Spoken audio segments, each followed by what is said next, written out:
welcome to the Narthex. This is a podcast for those who are kind of in between faith and unbelief. The Narthex is an old term that was used to describe like a Christian lobby between the sanctuary, which is the worship space, those who confess Jesus as Lord, and kind of just out in the street, those who don't necessarily believe in God or trust in Jesus.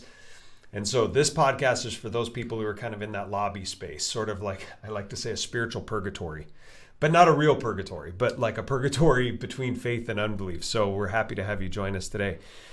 I'm here today with our guest, Erik Ogard.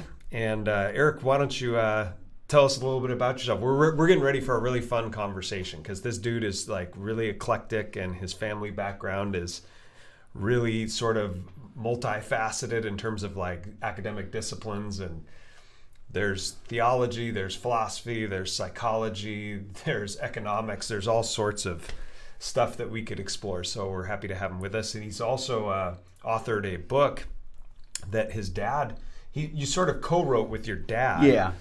When he was, after he passed away. Now he'd kind of been working on this book. You could say 30 years. Right. Could say 30 years. Right. And so he passed away before like its completion. And so Erik took it, and I think your mom wrote a foreword in there, and Yep. you wrote a chapter or two at the end. The title is very interesting.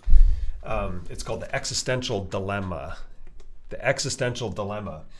And existential, for those of you who haven't studied a lot of philosophy, existential just means sort of like from the individual's, like from the individual viewpoint for understanding maybe your meaning or your individual place in the universe. And his dad's contention, we'll explore this a little bit.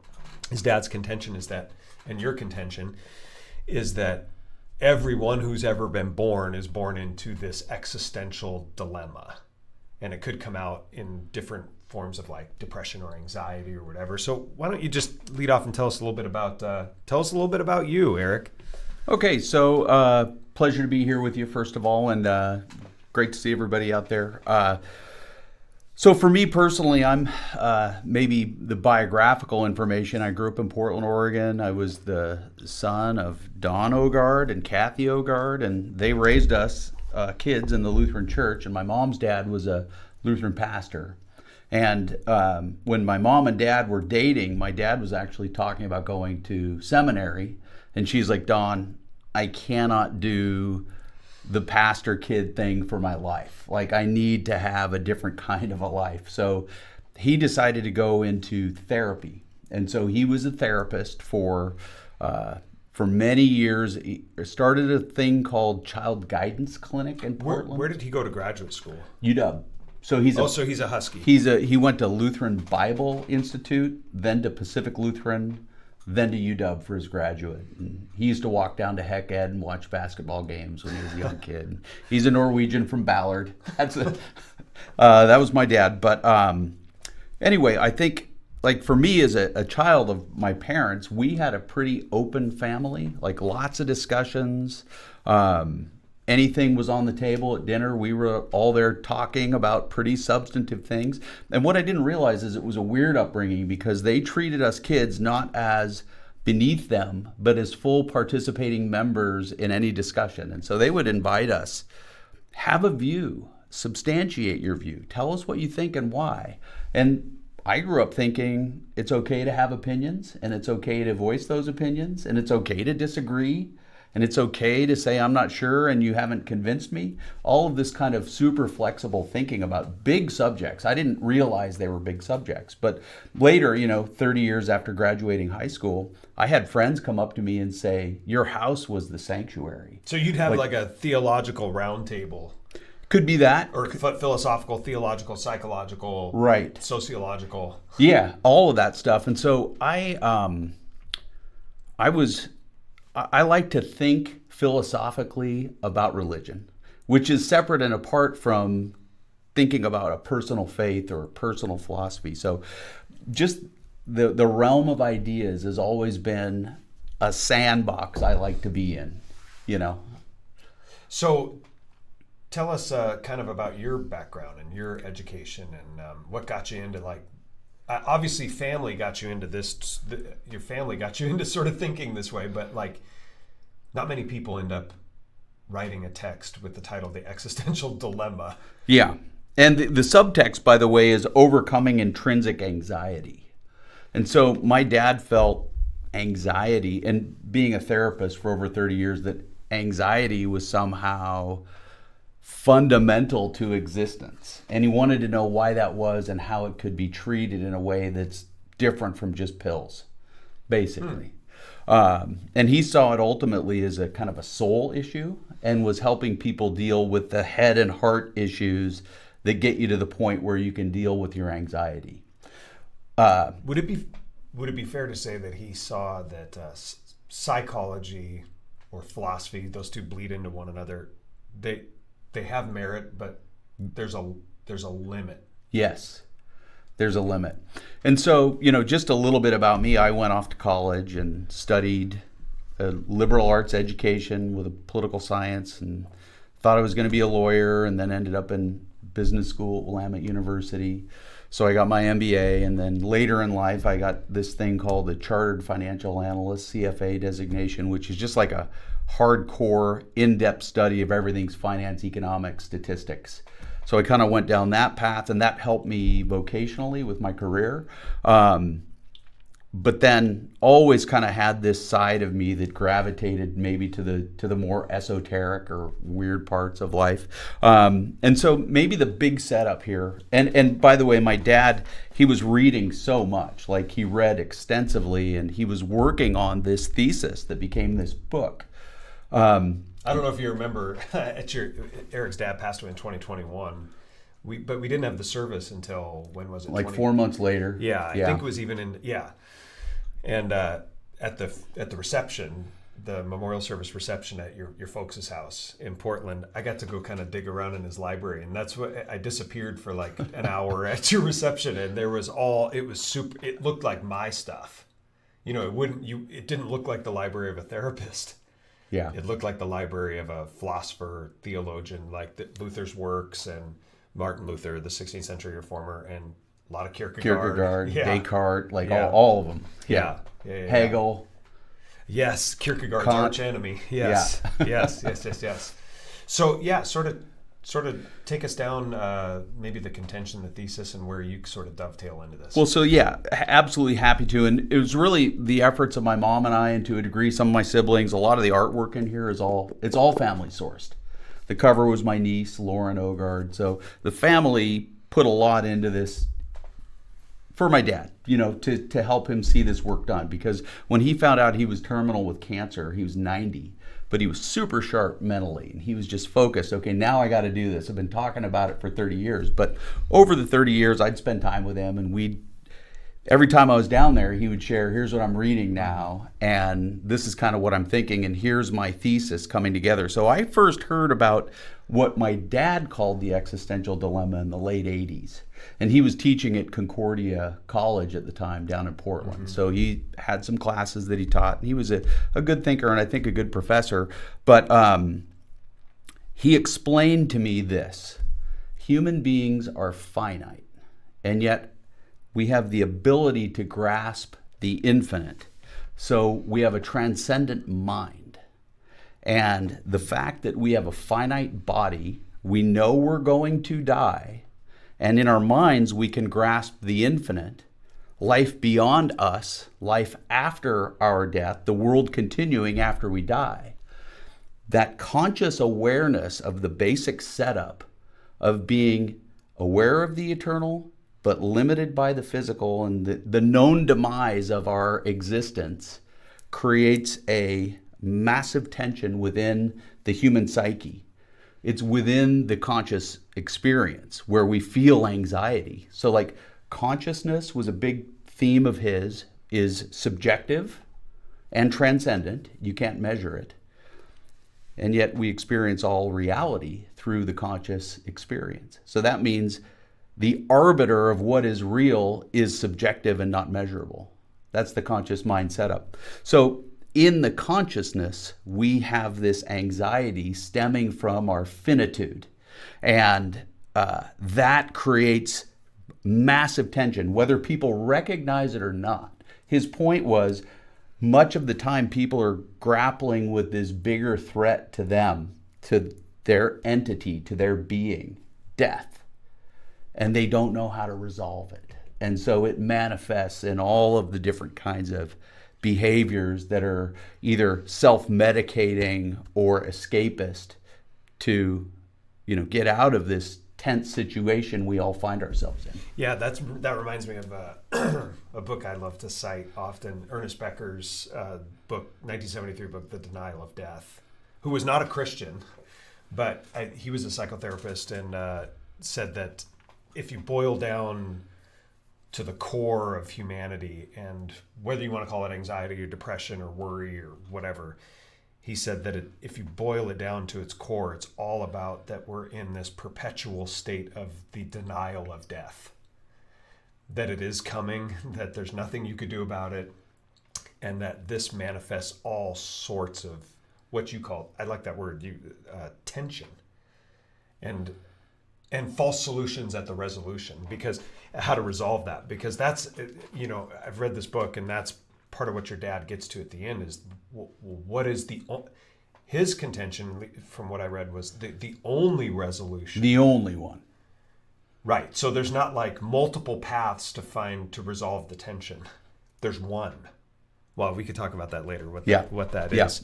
But what do you think people who are, as you heard me do the intro to the podcast, where this is for people who are in that in-between state of faith and unbelief. Like, they're not quite, I hate Christianity, I'm not a believer, but they're not quite, I think I trust Jesus.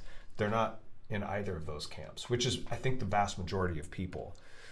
What about this book do you think would be a good connector to them?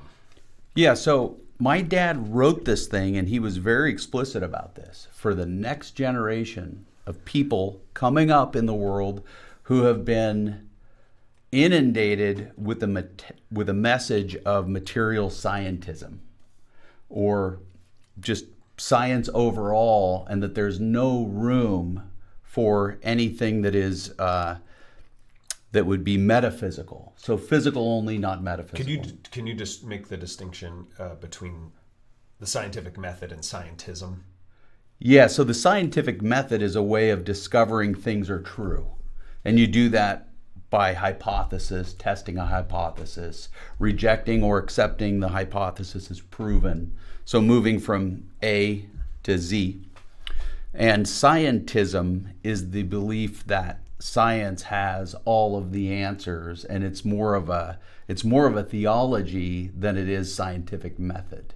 It's belief in the scientific method as the only answer to the questions that plague us as a species. Why does your dad think that would be a false solution, even though there's truth from the scientific method? Why does he think scientism would be sort of a cul-de-sac in terms of finding there's meaning of life? There's a big movement toward materialism, and to just sort of hold that the world is as we see it, hard tables, molecules making things up, and that's reality. And my dad knew that in quantum physics, the revelations of the 20th century and now moving into the 21st century say that that Newtonian view of the world, a clockwork universe, is just not true. And that the more the quantum theorists worked on quantum theory through that century, the weirder things got. Like, the world is a very weird place from a purely scientific perspective. And the younger generation seems to not know that. They've been sold scientism, and he wanted to address it head on. So I've got some quotes, and I think there's some really, really good ones here from John Wheeler, a renowned Princeton physicist. And I think it's a pretty good setup. So Wheeler said this, and he worked with Niels Bohr and worked on the hydrogen bomb, which probably, most of those guys live to regret that they did something so destructive with their scientific knowledge. But It was a frontier, splitting atoms, unbelievable, scientifically speaking. But he says, now is the time for everyone who believes in the rule of reason to speak up against pathological science and its purveyors. So this is a renowned scientist, theoretical physicist, who's looked at the world on the weirdest level and has said, there's more to reality. And in fact, it's... Do you know why what drew him, what led him to that? Well, it's all of the discoveries of quantum physics in the early 20th century. And it was so weird, and it's actually not understood. So some of the things that, and this is in my dad's book as well, they have found that conscious observation somehow makes reality. The human conscious mind observing things causes reality to unfold as it does. Is that stuff that I've read some peripheral stuff where it's like with your mind you could make things almost like, not ventriloquism, but you know what I mean? Like you could somehow conjure, make things move, stuff like that. I know this is sort of getting into the blurry stuff. Like it's that, if you're looking for a scientific explanation of something like called the uncertainty principle that Heisenberg is known for, this just means that an atom will display spin, and it has two states, but you can never measure both at the same time. If you measure one, the other one is unknown, and if you measure the other is unknown. Is that because, like, am I correct in this? Is like we're out of my area, which is theology, but like the atom behaves differently when it's watched? Yes. I've heard that. I don't know what to make of that. And there are these things. There's this other thing called quantum entanglement, and so that's when two electrons become entangled with one another through the system of spin states around a nucleus. No matter the distance you separate them, when you change the orientation of one, because they're twins, they're opposites, when you change one's orientation, the other instantaneously responds. And they can be light years apart and still respond instantly. So they're breaking laws of physics through that quantum entanglement. Well, if that's possible, that means that something is moving faster than the speed of light. Correct. Okay.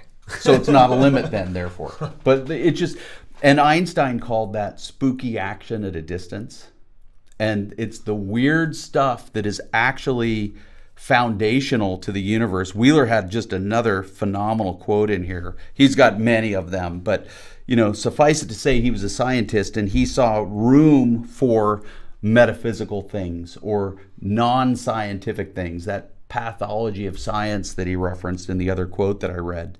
And he says this: we will first understand how simple the universe is when we recognize how strange it is. So there's something about it that is not just a hard table in front of us that holds the books and speakers that we're seeing in front of us right now. And he's got some really, really interesting points, but he has this one theory called it from bit. So the things we see, it from bit, which is information, binary ones and zeros. So this is the way he put it. It is from bit symbolizes the idea that every item of the physical world has at bottom an immaterial source and explanation. That all things physical are information theoretic in origin, and this is a participatory universe. Is that that's an interesting framing. Is that similar to? I know you're probably familiar with the Human Genome Project, where I think it was.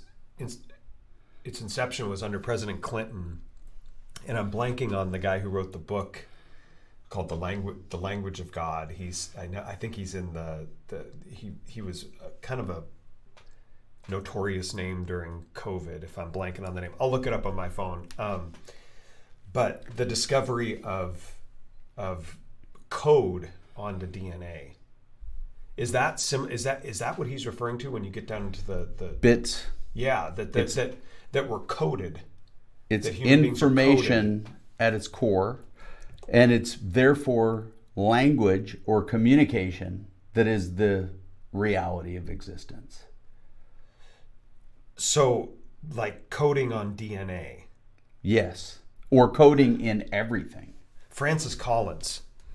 Francis Collins is the name. Yeah, he was with the National Institute of Health. He became kind of notorious during COVID with Fauci and everything. But he wrote that book called The Language of God, and how in the 90s it was discovered that there is digital code that is written onto it. Basically, it's human map. We've been like a computer. We've been coded to like grow an arm here instead of a nose, or grow a mouth here instead of a toe, stuff like that. Well, and the whole thing's coded. It's not just us, but it's the entire, the whole thing, the whole universe, all of existence. Okay, so that brings up a really important question, which would be, if there's code, there has to be a in the beginning. There has to be a coder.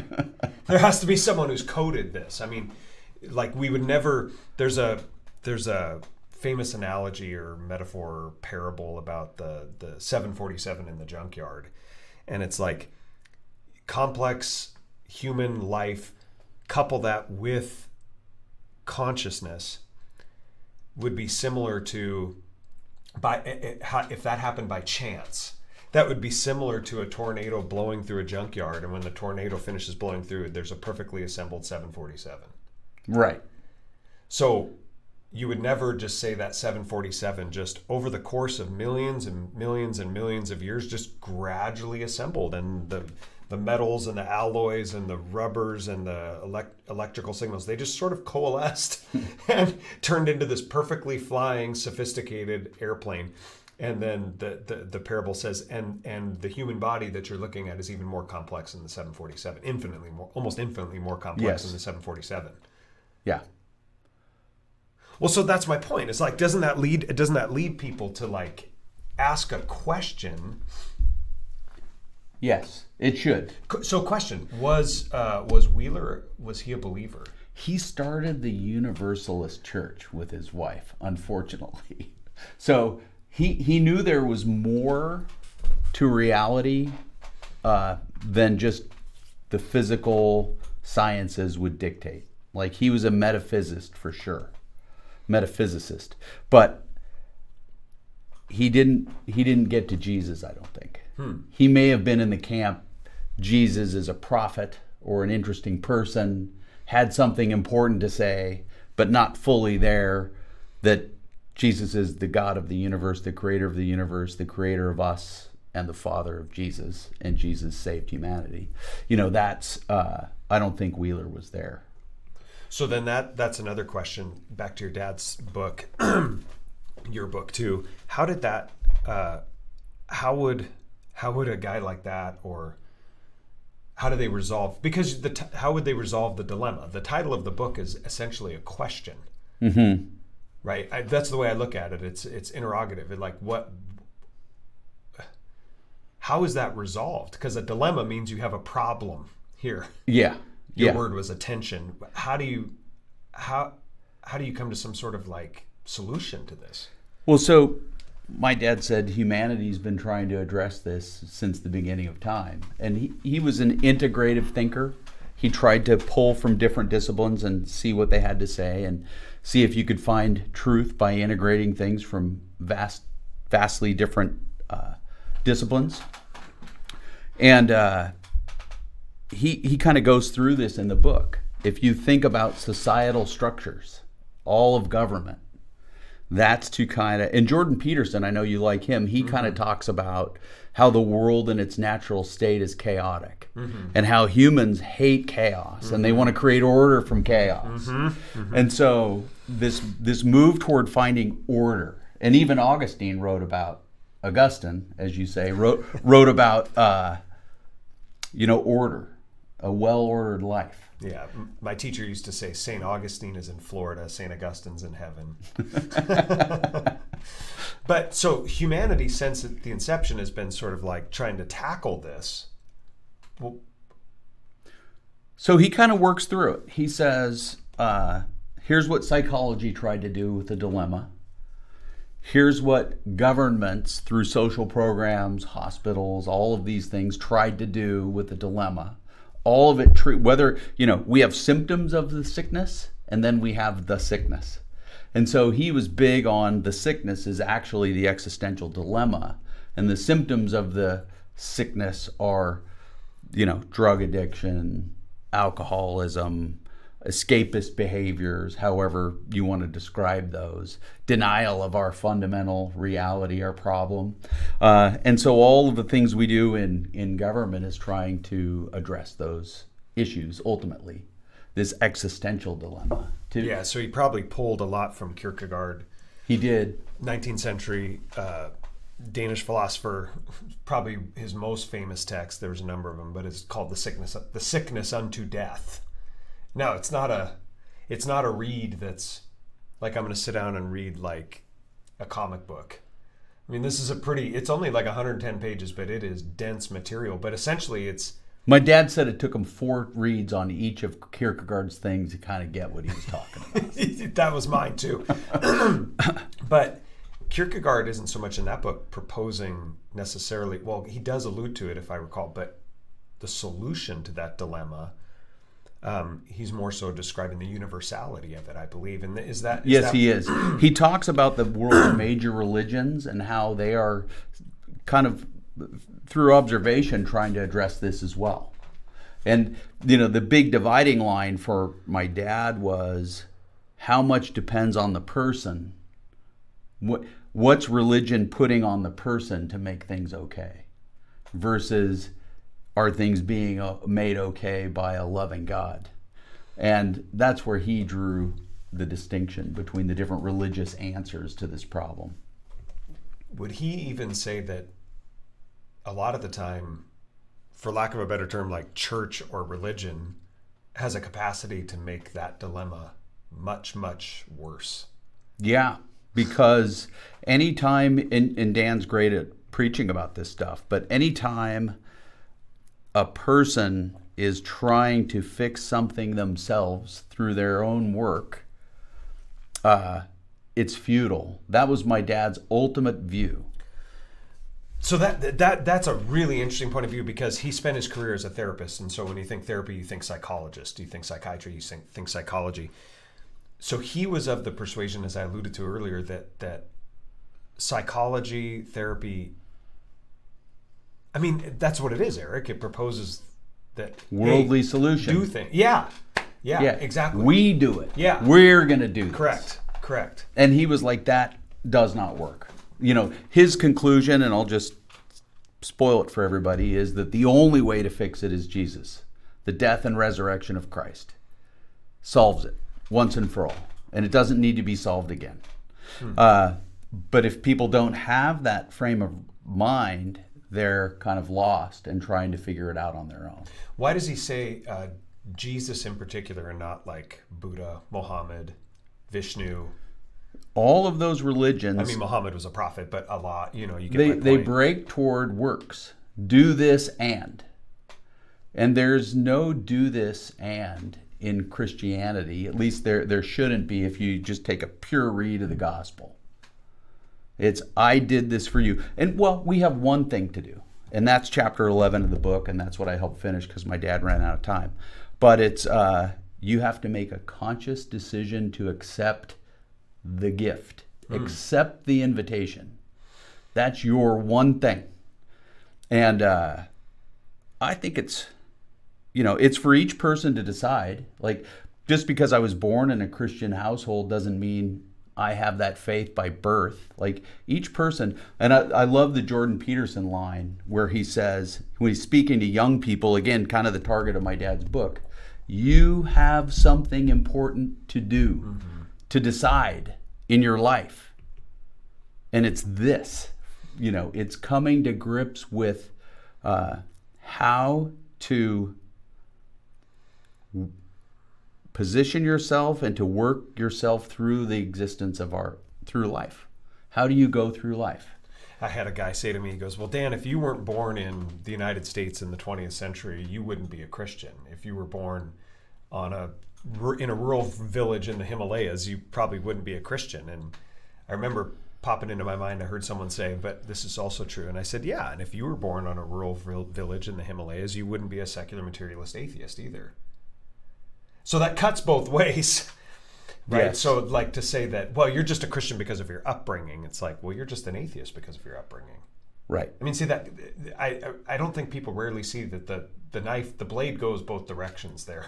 I think if we want to abstract from this, the way you were raised doesn't absolve you from having to answer the question on your own, to decide for yourself. Right, because you could be you could be born in East Asia, you could be born in Africa, you could be born in Australia, you could be born in North America, and still you have that existential dilemma.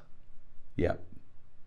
And so, talk a little bit more about his specific Christian understanding of how that is addressed. I mean, through the death and resurrection. I mean, we talked about how the gospel and its purity, which Christians have always defiled throughout 2,000 years, it just inevitably seems to always go back to, Christians always seem to think that we have to do something. I have to perform, or I have to pray something, or I have to behave something, or it ends up in some sort of like religion by moralism or ethics. I'm just curious more about the Christian angle on the solution that's to that. the thing. My dad was really interested in the words of Jesus and what they kind of say about the reality as we understand it through the quantum lens. And so Wheeler, he has other quotes where he talks about an existence that is very strange, and there are higher dimensions to our existence. And only through a higher dimensional lens can we understand what our earthly dimension is. So he's kind of alluding to the fact that there's probably some greater reality that we're not privy to along the lines of the senses we have here. What does he give, well, for lack of a better term, what evidence does he talk about does he give for like higher dimensions? And I know this is getting I don't know if you're familiar with the podcast Blurry Creatures, but this is it's interesting. It gets into these other possible realms, and what does he say about that? Well, mostly my dad's he gets into the quantum world, which is just weird enough in and of itself.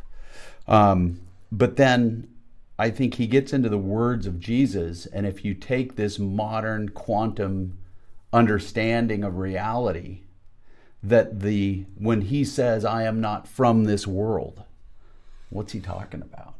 Maybe he's talking about this higher dimensionality that's very plain to him, but it's not plain to us because we're like the fish in the bowl. We only see what's in our environment. But he goes to the words of Jesus, and Jesus said a couple things that were really strange. I am not of this world. The Father and I are one. I have overcome it. Mm-hmm. Overcome it. What's the it? What's he overcome? Is it death? Is it existence? Is it the dilemma? That's my dad's view, was he was saying, I overcame it. Did these guys have a view of well, I'm sure they did, but what is death? It's, if you and I were just sitting here and we were observing someone physically expiring, it would look like everything that was that person is gone, right? And in that sense, it looks like consciousness is gone. It looks like whatever that was life is gone. The animation of the thing is gone. Mm-hmm. What animated it? Yeah, this is pretty Platonic. This is getting really into Plato, who always thought that there was the greater reality, and we live in the form of the shadows, and there's the spiritual realm and the physical realm, but what did he do? Did you and your dad ever talk about death? So we did all the time. That's a weird thing to say, but we did. We talked about death, and in fact, 2 months before he died, my dad was such a cool guy. He had these blue eyes owing to his Norwegian roots, but he teared up. He looked me right in the eye, just penetrating stare, and he goes, "Man, I am not ready to die. I'm just getting started." He was 91, and he was telling me he was just getting started. So he loved life. But we did talk about death. And he just believed, so like we have little clues in our existence. And we talked about it at the opening here where we talked a little bit about consciousness. But for all of scientific discovery, no one knows what consciousness is. No one knows. You can't measure it. You can't. It's not objective. So the world is bifurcated, according to my dad. You'll read that in the book if you read it. There's subjective and there's objective. And subjective is not measurable, not quantifiable, not you can't do things with subjective things and science. But it's there. It's more real than anything else. So my dad said the conscious mind has two qualities. It's subjective, not objective, so you can't measure it. And it's transcendent. It's above time and space. It's outside of time and space. So how do we creatures trapped in a time-space dimensionality within our minds perceive transcendence? What is it about the consciousness that can transcend the experience?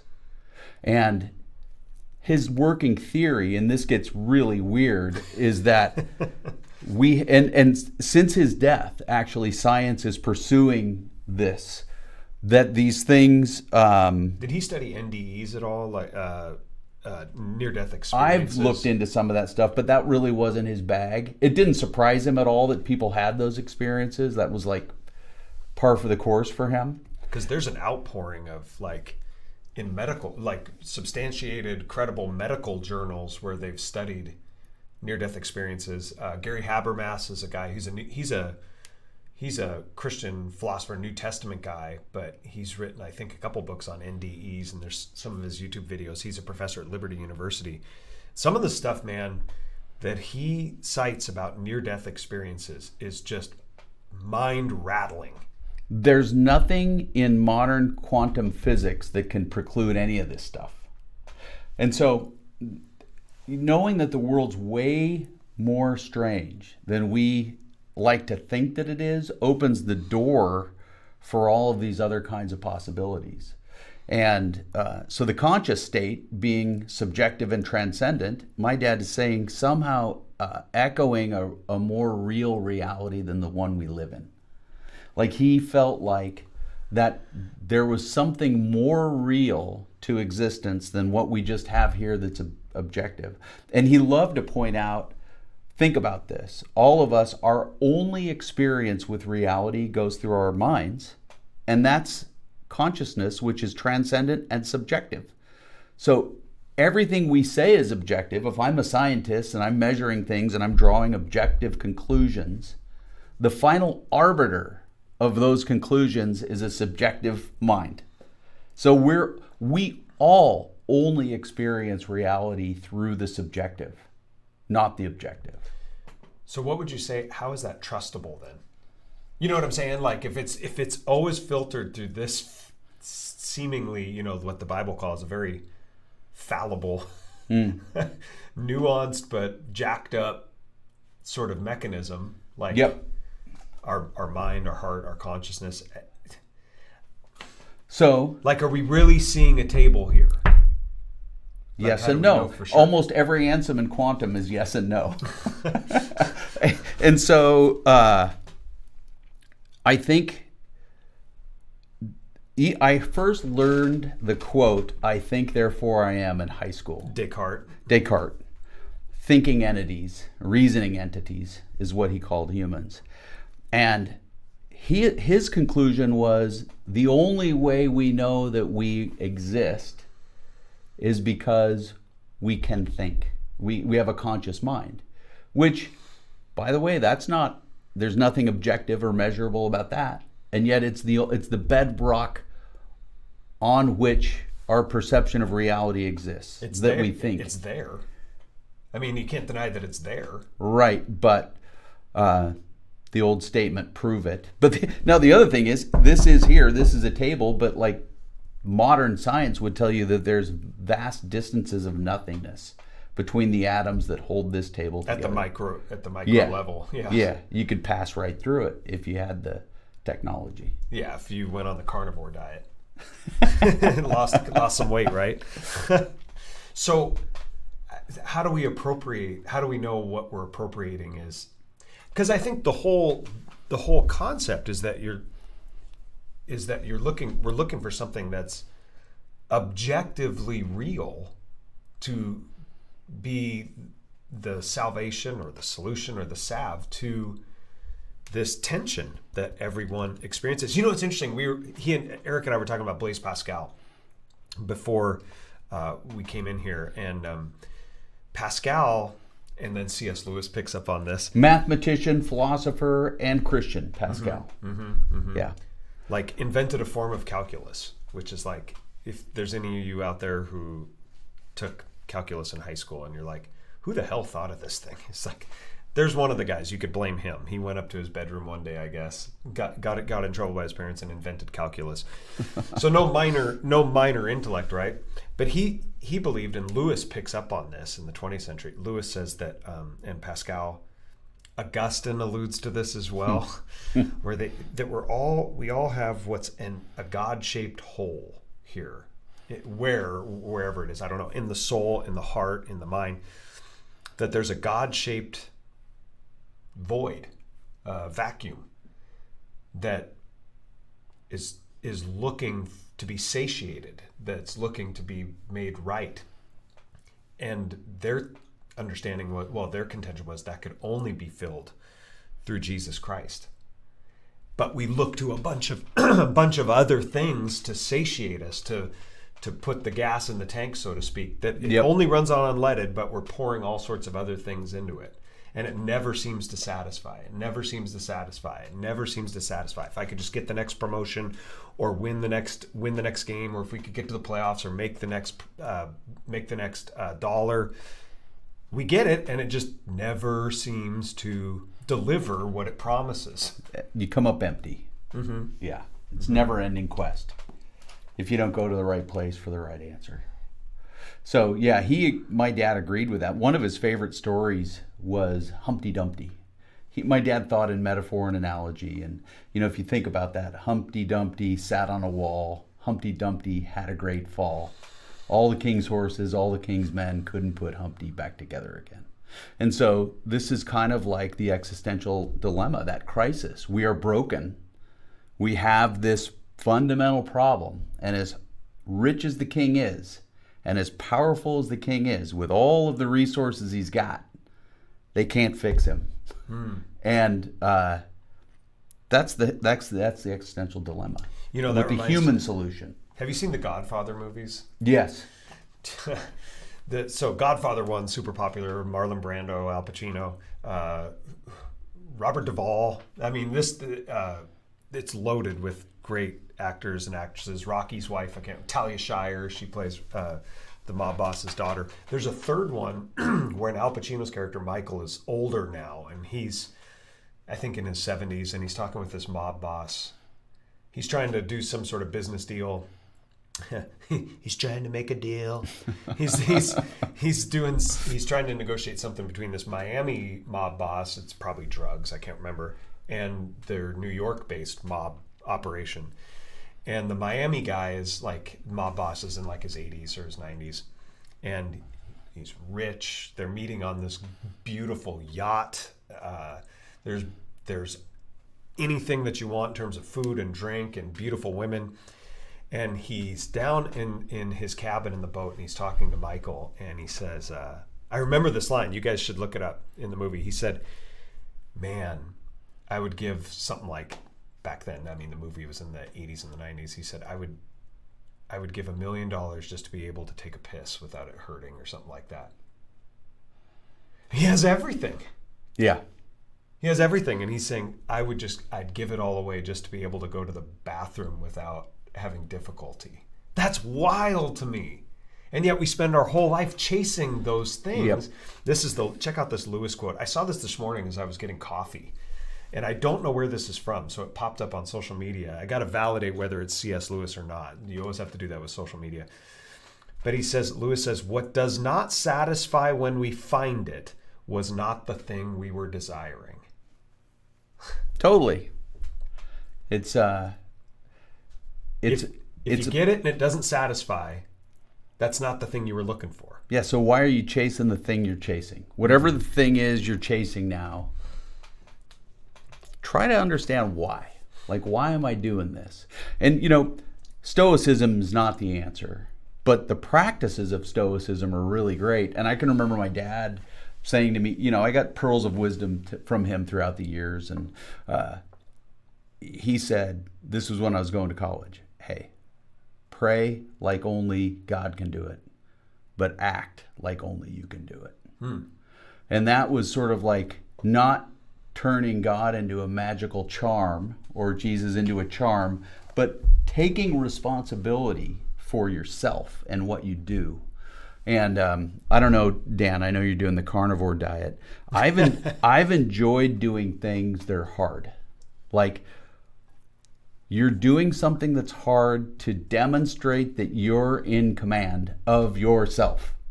Now, ultimately, you don't want it to stop there. Doesn't that bring us back to... You want to be directed by Christ, but it's that combination of being in the world, but not of the world. And so we're here. And what things can you do that take responsibility for your existence? Set goals, achieve them, work, do some stuff that's interesting, help people. I have this uncle, love the guy dearly. He's 90 now, and he's a mathematics professor and an atheist. We have great conversations about all kinds of stuff. And PhD in mathematics. PhD in mathematics from Oregon and taught at Duke. Oh, he's a duck. He left. Well, that explains everything now. He left Duke because he wanted to teach math and philosophy, and they let him do that at University of Victoria. But Duke wanted him to stay in his math lane. So he's a guy that, the term polyglot gets thrown around a lot, but I think he's actually one. Like, the stuff that he has built in the art world with his own hands, phenomenal, beautiful, like stunning art. He carved every door in his house by hand. He made stained glass windows. He carved orca whales and sharks that are hanging on his ceiling. Fascinating guy. But now I forgot where I was going with my. Well, I had a question to follow up on that too, because I have a book upstairs that talks about it's a philosophy of mathematics, and I'm blanking on the title of the text, but where the author says there's a beauty to math. Like, it coheres. There's almost like symphonic, right? It almost moves like music. Structured. Yeah, like even the pre-Socratic philosophers, the philosophers before Socrates, they were the first ones that understood that math is the thing that sort of undergirds, at least in part, a lot of existence. Like, they were the first ones to put that there's math. The golden rule. But math is behind stuff. Musical notation. Yeah. They were the first ones to see that. So when you're listening to a fine piece of music, like, or even like any type of music, like Handel's Messiah, or I was going to say, or like even Sir Mix-a-Lot, right? All you're listening to is like math.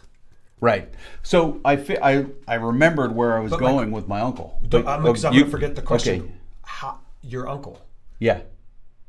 He could see the complexity, the beauty, the symmetry, almost the symphony-like nature of mathematics, but he's had a couple of really big. But God is the question I was going to bring into that. Yeah, and he's abandoned calling himself an atheist. He calls himself a Mysterian. That the world is at its core mysterious and will never have the answers. And so that's where he is. And from a mathematician, that's hilarious, because math is deterministic. Yes, and you get into it because it's black and white. Yeah. I have a friend who said he wanted to be he was a attorney and became a math teacher because it's black and white and it's not operating in all these gray areas. That's right. So he has said a couple of really cool things. we were talking about the meaning of life when we were down visiting my mom a couple months ago. So he was approaching his 90th birthday. He turned 90 in June, month and a half ago. But he said, Eric, from what I can tell, the meaning of life is to be useful to others. To be useful to others is, and he said metaphorically, our whole life is like a flower opening and flourishing. And that's kind of where he is on the meaning of life. And I mean, it's not bad to be useful. Like, I think we all want to feel useful and to contribute in some way and to be valued. But if there's not some sort of concept of divinity that undergirds, because that's a universal truth claim. Yeah. Right. And so if there has to be a universal that's sourced from a universal truth claim, you're saying this applies to everyone in all places and at all times. That's what I think the meaning of life is. That means it's true for you, it's true for me, it's true for everyone, regardless of where we're born, where we live. Where does that come from? And that's where he probably classifies himself as a Mysterian. Now, he said a couple of other very interesting things. We were having a conversation about belief. And, he was raised by the same Lutheran pastor that raised my mom and their brothers Jim and Dan. And, we were talking about faith in Jesus. And I, he says, Eric, you're smart. I know you're smart, but you believe this thing that can't be proven, and help me see why you can believe that and be comfortable. And as we went around in this conversation one evening, I said, Lowell, I think maybe... This was recently. This is like in the last 5 years. Okay. I said, maybe you can't believe. And he really blanched against the word can't. He said, no. And then there was a big pause. And he said, I suppose you're right. I can't believe.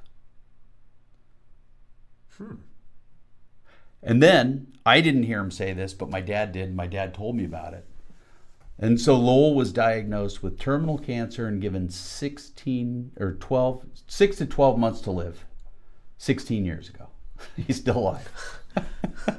Like just an anomaly, a statistical anomaly. But he said to my dad, if I panic on my deathbed and I have a deathbed conversion, don't believe it.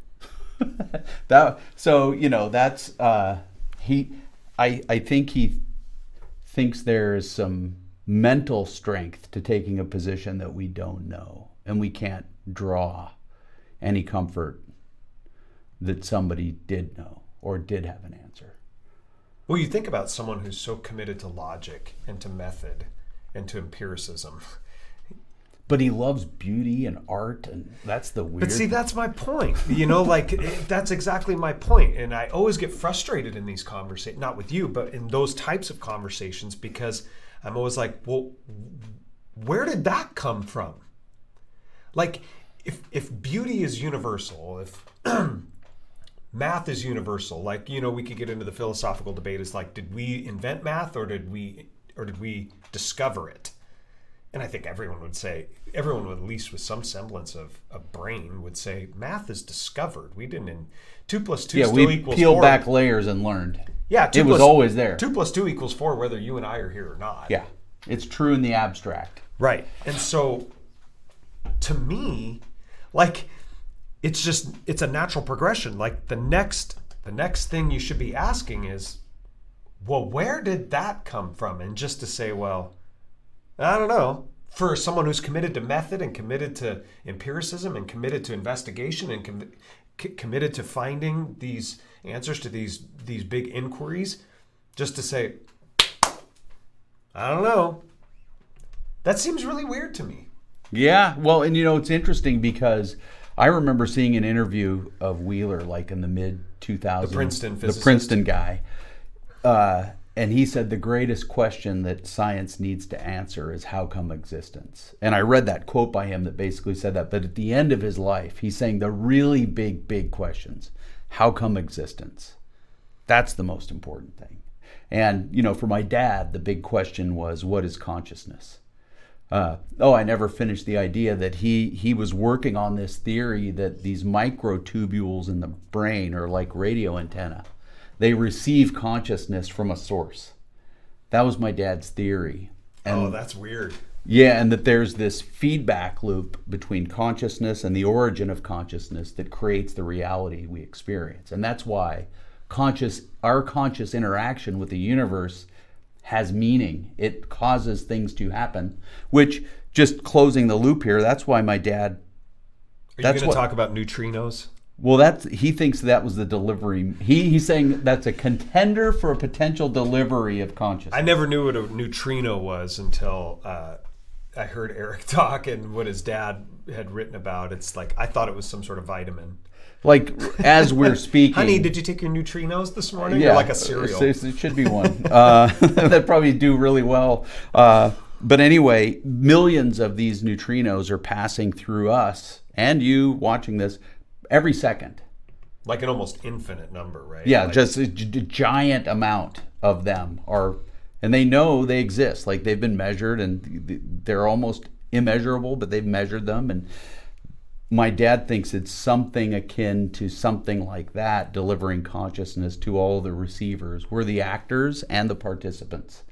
We're observer and player in this reality. But therefore, what we think matters. It's not just random thoughts that don't matter. It matters. What we think matters. What we do matters. How we interact with people matters. It causes consequence. But for my dad, even most importantly... So thinking is matter then too. Not only does it matter in terms of consequence, thinking is like a thing. Yeah. Like there's an objectivity to it. And even this though is it's why subjective, right? This is why prayer is more than just hope. It's interacting with the broader universe. Our prayer, our conscious intent, that's the word that comes up in the book, conscious intent of an individual actor in the play of life changes things. So, I remember an old famous quote that I liked when I was going off to college, and now I don't like it. And the quote was, it's not that prayer changes things, prayer changes me and I change things. Yeah, that's quoted by Lewis in the movie The Shadowlands. But anyway. But I think prayer changes things. And that's borne out by quantum. Objectively changes things. That's why Jesus did it. That's why he told us to do it. That's why Paul says, think on these things, whatever is right, whatever is cheer, It's because what we think matters. So, back to your uncle really quick. Yeah. Because this one's got me... you should probably meet him. Yeah, I would love to. Because just to ask questions, I was going to ask... why do you think he stopped short of the God question? Well, did he ever explain that? He's written.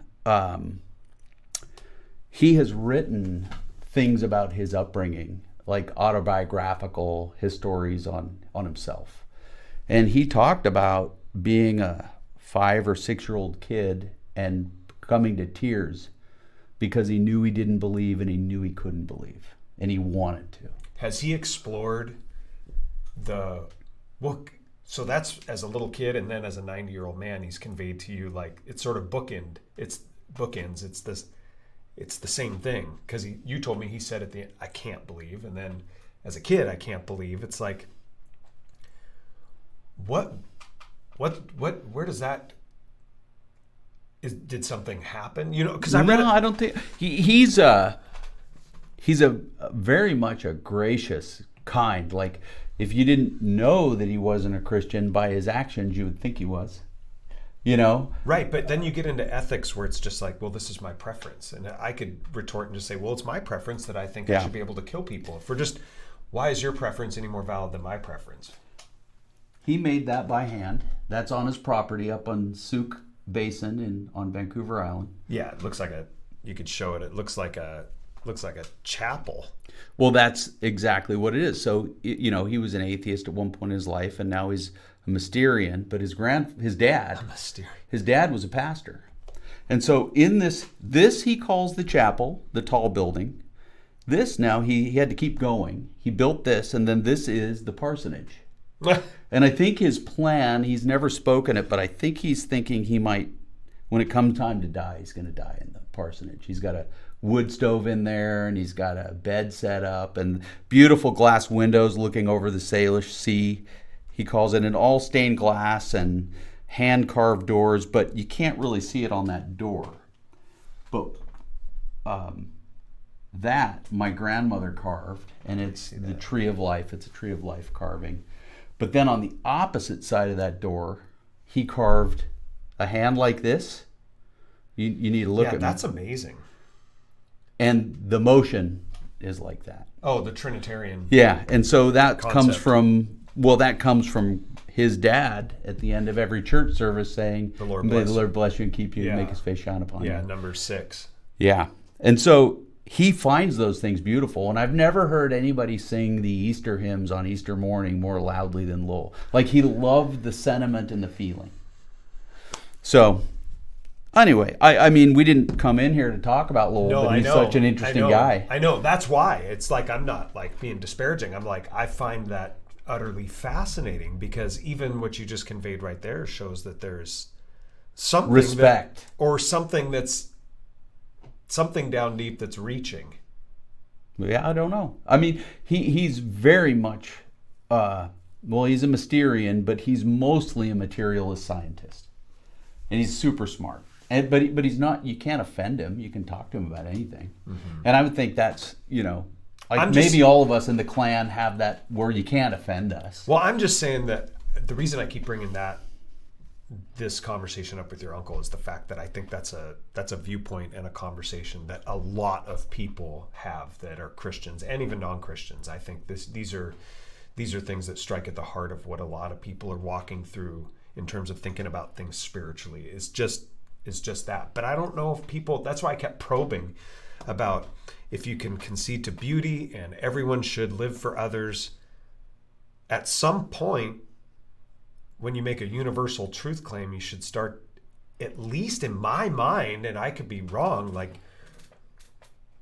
where did that universal thing come from?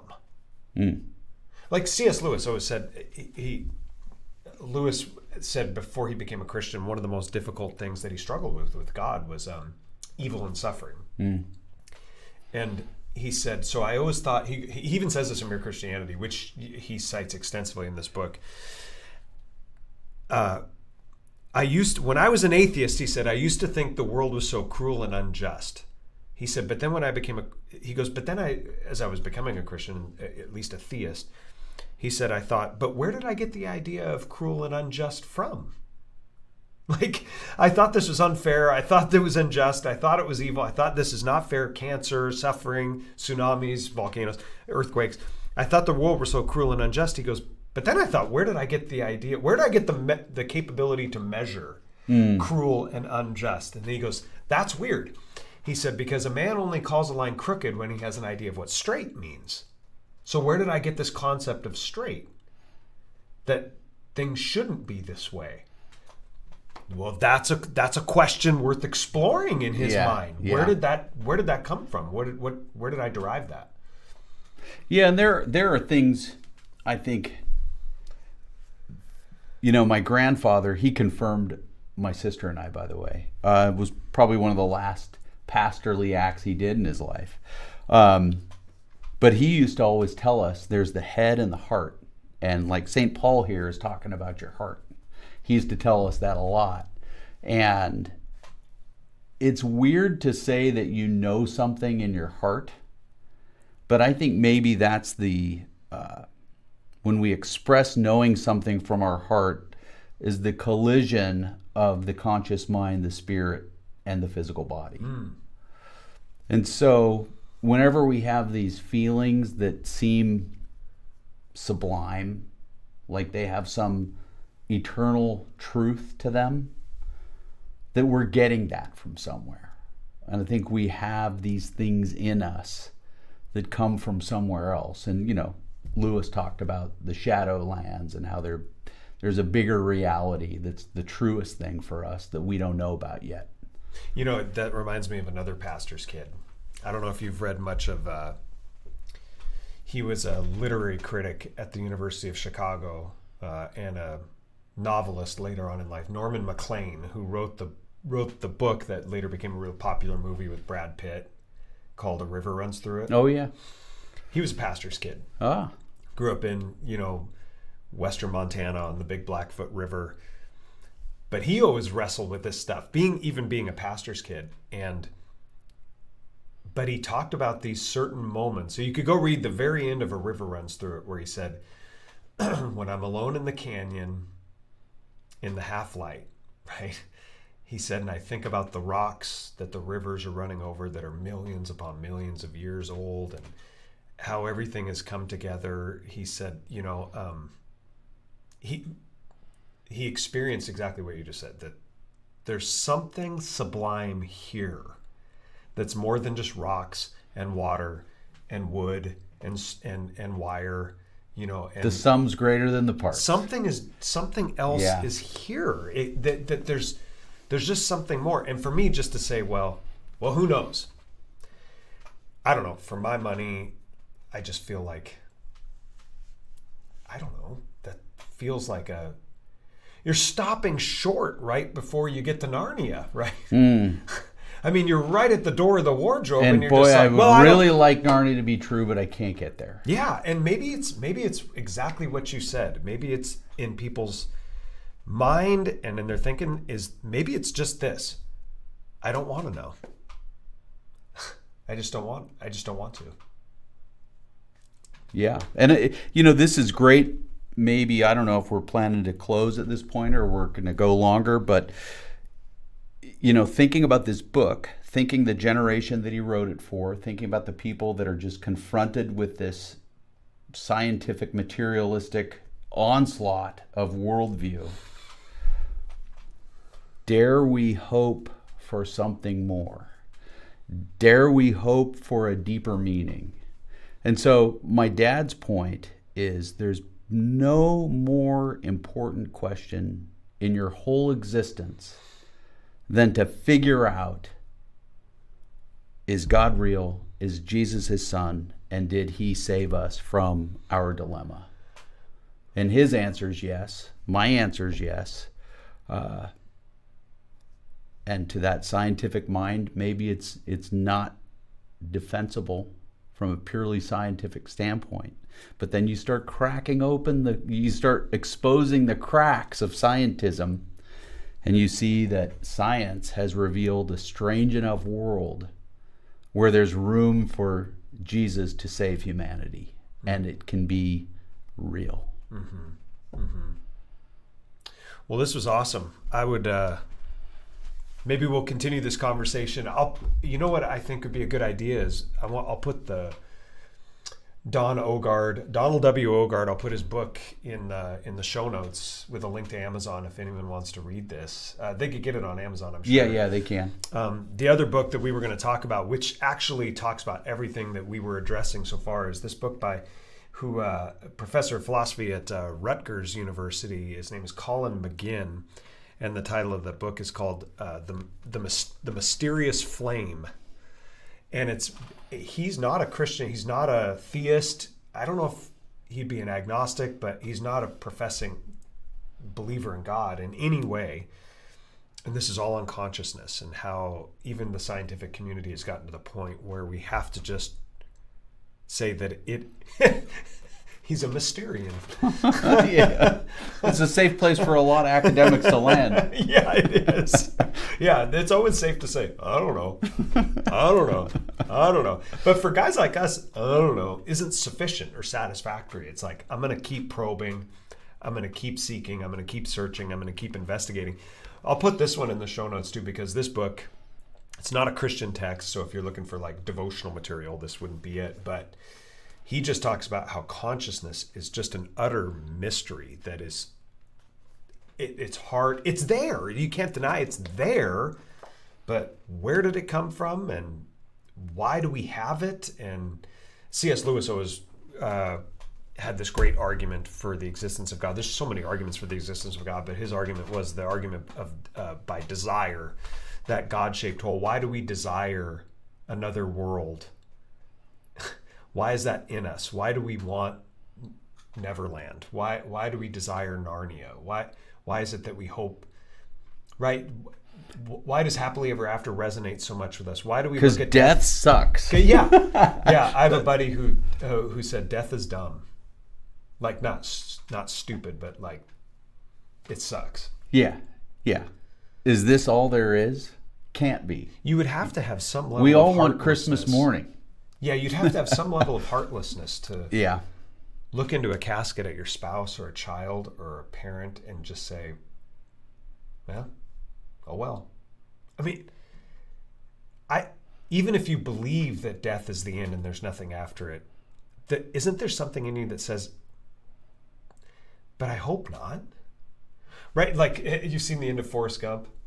Oh, yeah. Do you remember Forrest Gump is looking at his wife, Jenny? You know, he's looking at her gravestone. And he says, I don't know if life, when we die, there's nothing after it, like Lieutenant Dan says, his old Vietnam War buddy. He says, or, if it's like this, he says, or death is just the end. And then he says, I wish it wasn't. Mm. I think that's a primordial, primitive thing that's in all of us that leads you right back into that question of that we all have this existential dilemma that death is approaching, and that, dagnabbit, this can't be. This can't be all there is. Mm-hmm. Yeah. Mm-hmm. Well, maybe we'll explore it a little more. Love the conversation. Yeah, this is awesome. We can probably do this more. Yeah, we're gonna. Hey, everyone, thanks for joining us. Just a reminder, click subscribe if you're watching this right now. Click on the show notes. Purchase that book, The Existential Dilemma. I kind of skimmed it again this morning. Read it about 2 years ago. And then this book by Colin McGinn. And please share, subscribe, and we'll hope you could join us next time on the Narthex. So thank you, everybody. Thanks, Erik. Thanks, Dan. Thanks for having me. Yeah. Thanks, everybody.